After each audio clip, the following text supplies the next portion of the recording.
rich man's world. I have turned the soul of this music. Hello, my Faking It fam, and welcome to the Faking It podcast. I'm your host, Miriam Haart, and I will be doing another advice episode with all of you. It's been a while since we've done one of these, so I'm really excited to be giving you some of my own advice to share. Hopefully it resonates. As you know, if you want to get advice on whatever it is that you want to talk about, in my caption, in my link, you can submit advice and send a voicemail to me. I have a number for you guys to send voicemails to me and get advice on whatever it is you want to talk about. So really take advantage of that. It can be literally about anything. It can be about your career or your friends, family, partners, yourself, self-love, anything you want to talk about, athletic stuff, anything. I'm here to talk to you guys. So take advantage of this, call in, get advice, and let's get started. So I got some questions and call-ins from you guys. Okay, the first person that I will be giving advice for came in from Estefania. So let's hear what Estefania has to say. Currently, I'm 26 and I'm working in HR for government, but eventually I want to work from home. And I've always been really interested in data analytics, UX design, and coding. Yes. Love it, Estefania. I wanted to know, what approach do you think I should take? I also live in Jersey City, so if you're ever down to hang out and meet new friends, let me know. Cool, Stefania. Thanks for letting me know that you're down to hang if I'm looking for friends. Maybe I actually love meeting you guys. And so whenever you come up to me, if you see me in person, I literally did a Barry's class yesterday and somebody was like, I loved your podcast episode. I love being a part of the Faking It fam. Hearing that from y'all makes me so happy. So honestly, down to hang with y'all. Stefania, that's cool. And then getting into coding, getting into UX design, all that jazz, would love to talk about that with you all because that's a big part of what I love to do and who I am. So let me give you some advice on how to work from home and how to be an engineer or a designer or work in the tech space. Okay, so I definitely think that anybody can be an engineer if they want to. It's actually not that crazy. You don't have to be really good at math or science to be a coder. That's a big part of my mission statement. I really genuinely believe that. Just to give some context, I'm a B student. My entire life, I have struggled with getting A's in class. I would study so hard for tests, 7 hours sometimes on my math tests, and I would always make careless mistakes. I'm just not good at math and science. It's not one of my strong suits. But to give some context on this, I'm a Stanford student. And right now in school, I'm taking a class on accounting and I'm taking a class in philosophy.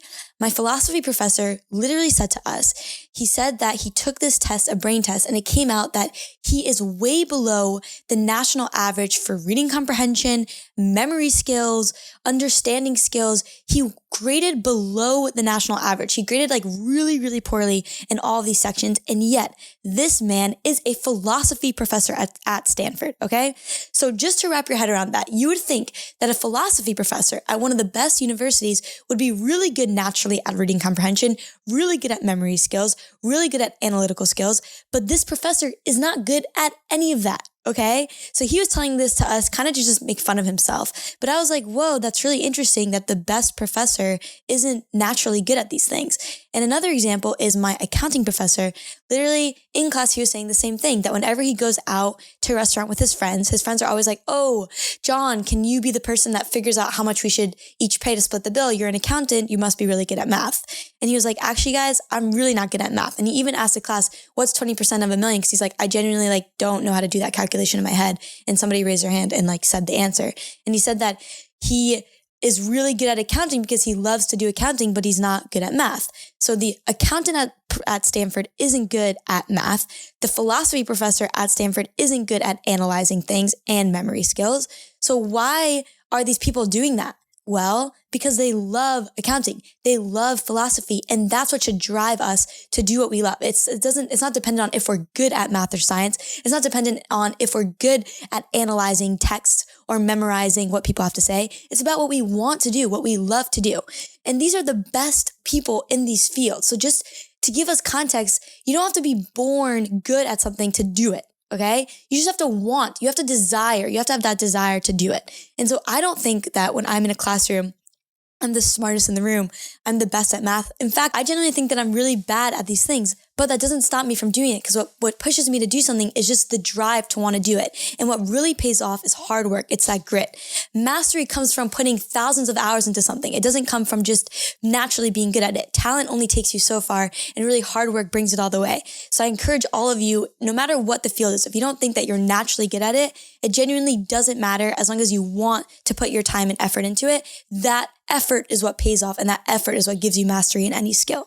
So that's a little bit generally just to put yourself in the right mindset of, I don't know if I can even be an engineer. I don't even know if I can be a coder. Doesn't matter if you're naturally good at these things. You just have to want to do it. And if you put the time in, you'll be super successful, like the Stanford professors in philosophy and accounting. So that's just to get the mindset right. And then to actually do it. So now you have the mindset. I want to be an engineer. I want to be a coder. I want to be a UX designer. What do I do? So for me, I'm a huge self-learner. I think that on the internet, we have access to so many resources, way more than any previous generation ever had access to. If you think about it, 20 years ago, if you wanted to be an engineer, you couldn't just go on the internet and type in how to be an engineer. No, you had to go to school for engineering. You had to maybe get a textbook, but even that might not have been enough. You had to really go to a classroom, because that's where they really taught you practical skills to how to be an engineer. It's very difficult to do it on your own. But now, is it difficult to do on your own? Absolutely not. We have all the resources and then some on the internet. Coursera, for example, so this is one website, Coursera. It's a great website where literally you can get for very cheap, I think it's like $40 for 3 months, something like that. You get Stanford, Harvard, Princeton courses that you can take online. And this is the same value add as going to the great universities. You can get it online. So I encourage you all to see what resources are available for you on the internet. The internet it has access to so much knowledge and information for free at our fingertips. Something that I love is also udemy.com. This is another resource that's really great. Udemy.com gives you courses for $9, $10. Right now, I'm actually taking a course on accounting. It's a $10 course that I signed up for, that I'm spending my weekends just doing accounting so I can take these advanced classes at Stanford, and I don't have to spend my time taking the introductory classes because I don't want to do that. And so there's so much that we can learn online. All right, so now that you know that the internet is a great resource for you, how do you use it to get into coding? So for coding, something that I did when I wanted to build my first app is I literally went to YouTube and I typed in how to make an app. So this is something that you can do too. You can go to YouTube and type in how to make an app. You can go into Google and type in how to make an app, how to build a website, anything like that. You want to be a UX designer? Guess what? The first skill you need to know is how to Google.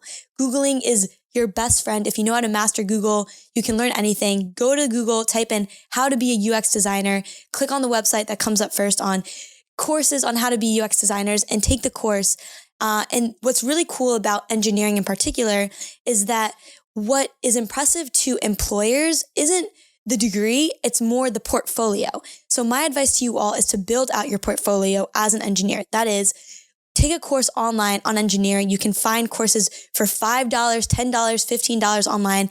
Commit to it. Decide to myself, I'm going to spend every weekend for the next 3 months doing this course. And so you can still do your full-time job at whatever that is. If you said you're being an analytics person right now, do that, continue doing that. And then on the weekends, spend your time doing these courses, and you want to build your portfolio. So when you gain all this skill, actually build projects. Think of something that you care about and do it for fun. Let's say as a UX designer, you think Airbnb, the design of Airbnb can be better.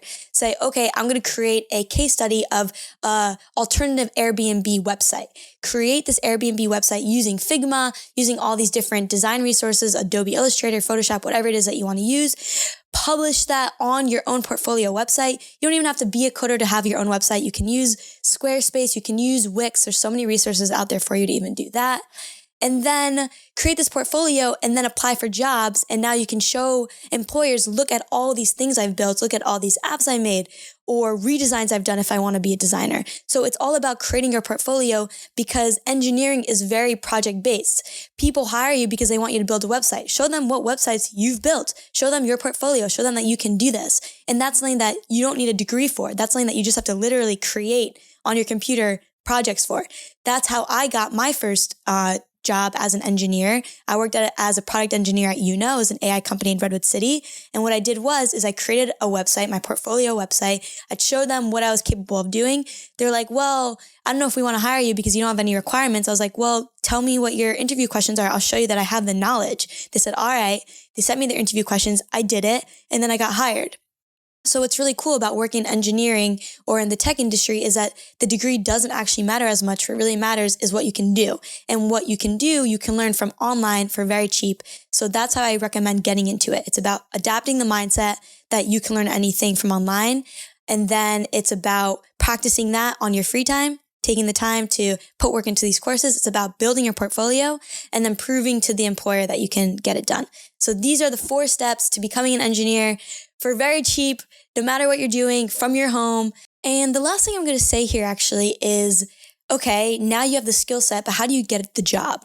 So my approach to getting a job is actually very different than most other people's approaches. If you look at the data, only 11% of people who apply for jobs off of like LinkedIn, off of these other websites, or just by sending in their resume, get the job. It's only 11% of people, let me just say that again because it's actually really crazy. Only 11% of people who send their resume to a company actually get the job just by sending in their resume. Where does the other 89% come from? Referrals.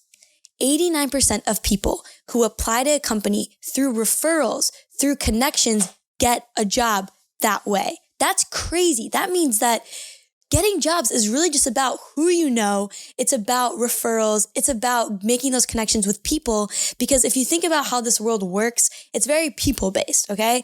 We're not about the numbers. We're about who's your friend. We download the best way marketing works is by recommendations. If your friend recommends to you, oh, you should check out this restaurant, it's so good, a person is very likely to check out that restaurant. We like to function through people. We listen to our friends' recommendations and we like to hire our friends and work with our friends. That's just how people work. And understanding that in the workplace is so important because if you want to get a job somewhere, think about friends and people and connections rather than let me make my resume like super clean and hopefully that will help. That will help you, but only 11% of the time. 89% of the time, it actually won't be very helpful. So how do we make these connections at companies if we don't know anybody? Don't worry about it. I have the answers for you guys. I'm going to let you in on all my secrets, okay? So don't worry about it. This is what you do if you don't know anybody at the company you want to work at. Let's say you decide that you want to work at Google. All right. I want to work at Google as a UX designer. I think that'd be really awesome. They'll pay me well. It's very cushy. They have like massages at the companies. Like it's dope. Like I want to work at Google. All right. I get it. I mean, like it's a very cushy job. It's great. So how do you do that if you don't know anybody there? Well, this is what I would do. And I recommend you guys doing this too. You want to make connections. You want to make connections at the company there. How do you make connections? One step to doing that is going to LinkedIn and trying to think exactly, what do I want to do at this company? What exact vertical do I want to work in? You think about it and you decide that you want to work on the vertical at Google that does the Google Scholar page. You know, like if you do scholar.google.com, you think that part of Google's infrastructure is super dope. You want to work there. Okay. So once you figure out exactly what department at Google you want to work in, you then start reaching out to people who work as a UX designer on the scholar.google.com part of Google. So you go to LinkedIn, you type in Scholar Google UX designer, and you type in New York. Let's say you're living in New York, you want to work in New York. You literally type this in on LinkedIn and you see all these different people that work as UX designers in the Scholar department of Google. Great. You click on every single person that works in this department, ideally in New York or ideally in wherever you live in. And then you LinkedIn message them and say, hey, my name is XYZ. I am a new UX designer. I'm really interested in what you do at Google. I would love to talk over Zoom or coffee if you have a couple minutes to chat. Something like that. Or just say, I want to be connected. I would love to connect with you. Once you're connected with them, then you LinkedIn message them and say that you want to talk for coffee or grab coffee or talk over Zoom.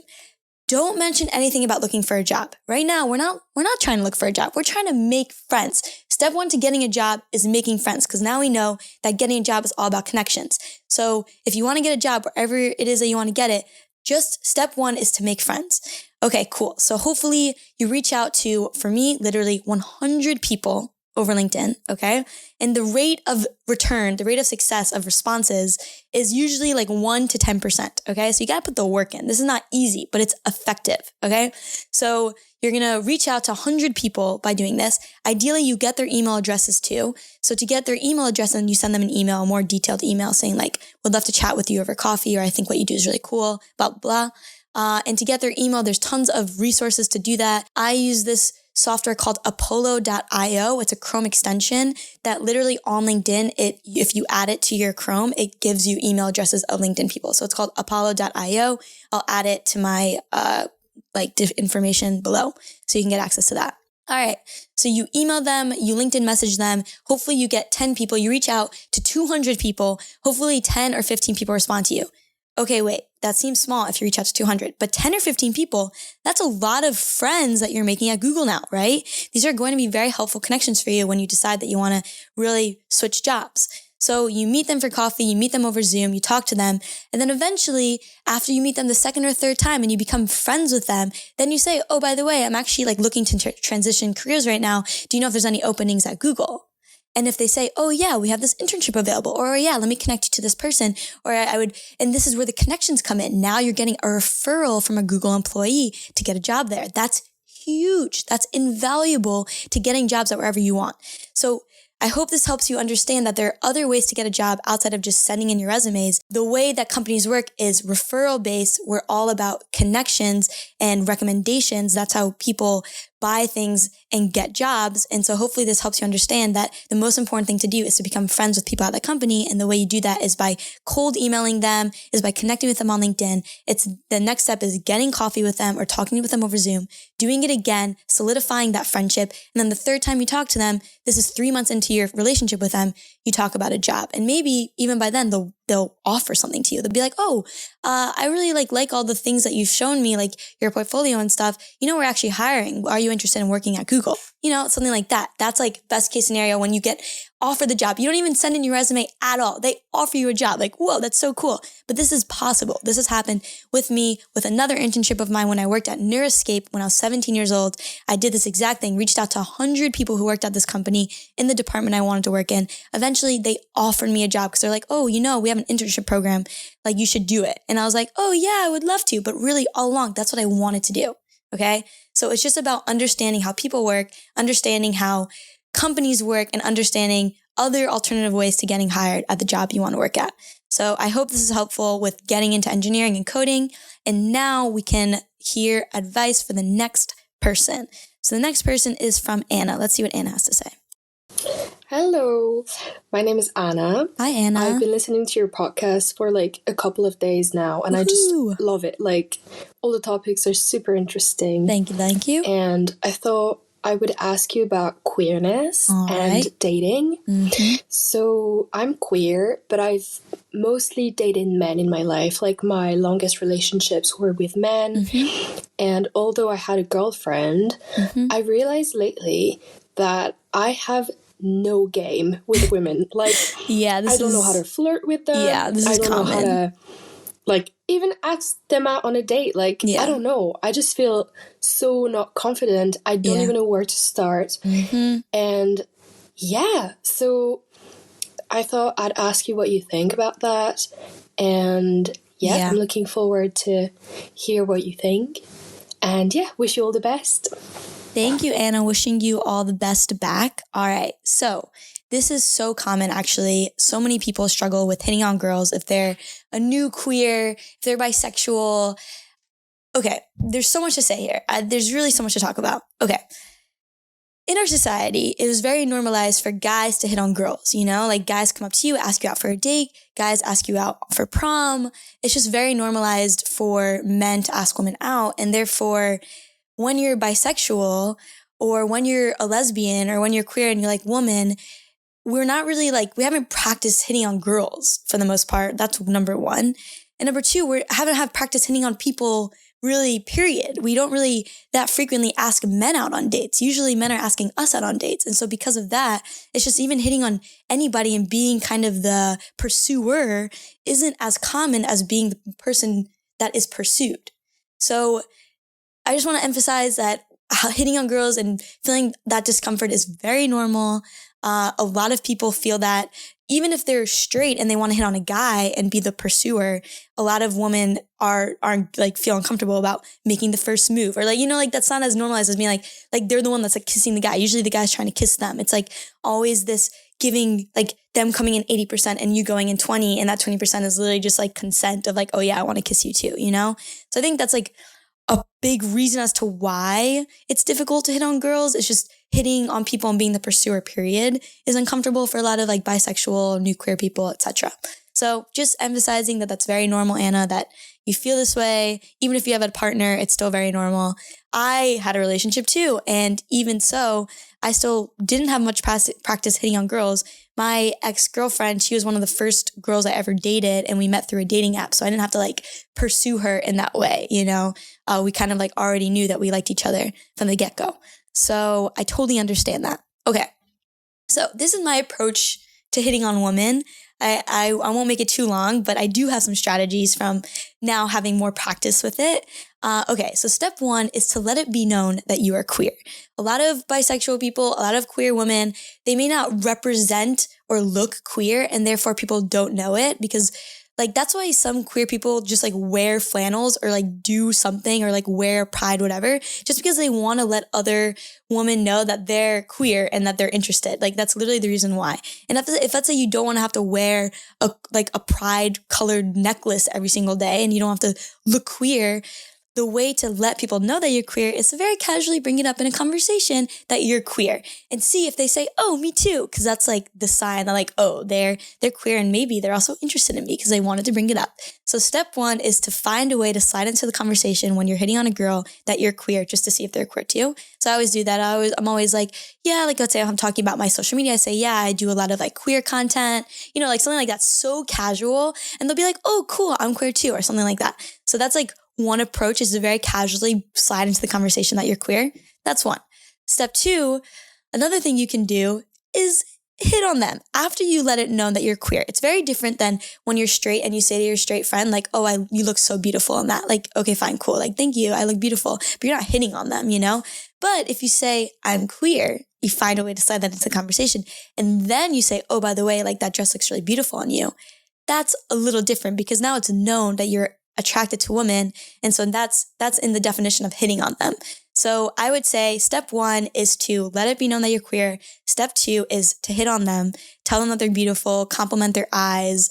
That's actually such an easy thing to do. Like saying their outfit is nice is so easy. Saying like, I love your eyes, they're so beautiful. That's also like something super easy to do.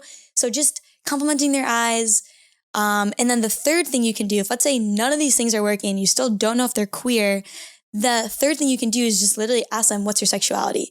I don't do this that often, but I definitely do it occasionally when I want to like challenge myself and like find out if somebody's queer. I'd be like, oh yeah, like what's your sexuality? Like talk about your own first and then say, what about you? Like what's your sexuality? So that's why I say, what's your sexuality? Like I don't say, are you queer or like, are you lesbian or whatever? I just say, what's your sexuality? On occasion, if I really don't know and I really want to know. And then if you find out that they're queer, and you complimented them and they complimented you back, then you can be like, oh, do you want to go out sometime? Or like, can I buy you a drink? Or, something like that. I think those are the steps to doing it. Even like right now, it's hard. It's like kind of like ripping a Band-Aid. You just have to get rejected and understand that that's part of the process. I've been rejected a gazillion times from people, and you just have to accept that, oh, well, it's their loss. Like have that mentality. It's their loss. And also it's good practice to hit on people, because the more that you do it, the more that you realize it's actually not so scary to do. And that the worst case scenario is that they say no and you move on with your life and it's actually not that bad. So my advice is to get the practice in and let your sexuality be known, and then compliment them, ask about their sexuality, and then offer to buy them a drink or ask them out on a date. So that's my advice on how to hit on a girl. I know it's really scary, and it's normal that it's scary because of heteronormativity, where men are usually the pursuers and women are the ones being pursued. So it's because of that. It's heteronormative society that we live in. But we can change that by hitting on more girls. So I hope you do that. All right. And I guess this is the end of my advice segment for the podcast. I hope you enjoyed this. Once again, go bit.ly/Miriam advice. I think that's what the link is. It will be in the description below. If you go to that link, you can send me in a voicemail and ask me a question, and I'll give you advice on it. And I hope you enjoy it. Kisses, bitches.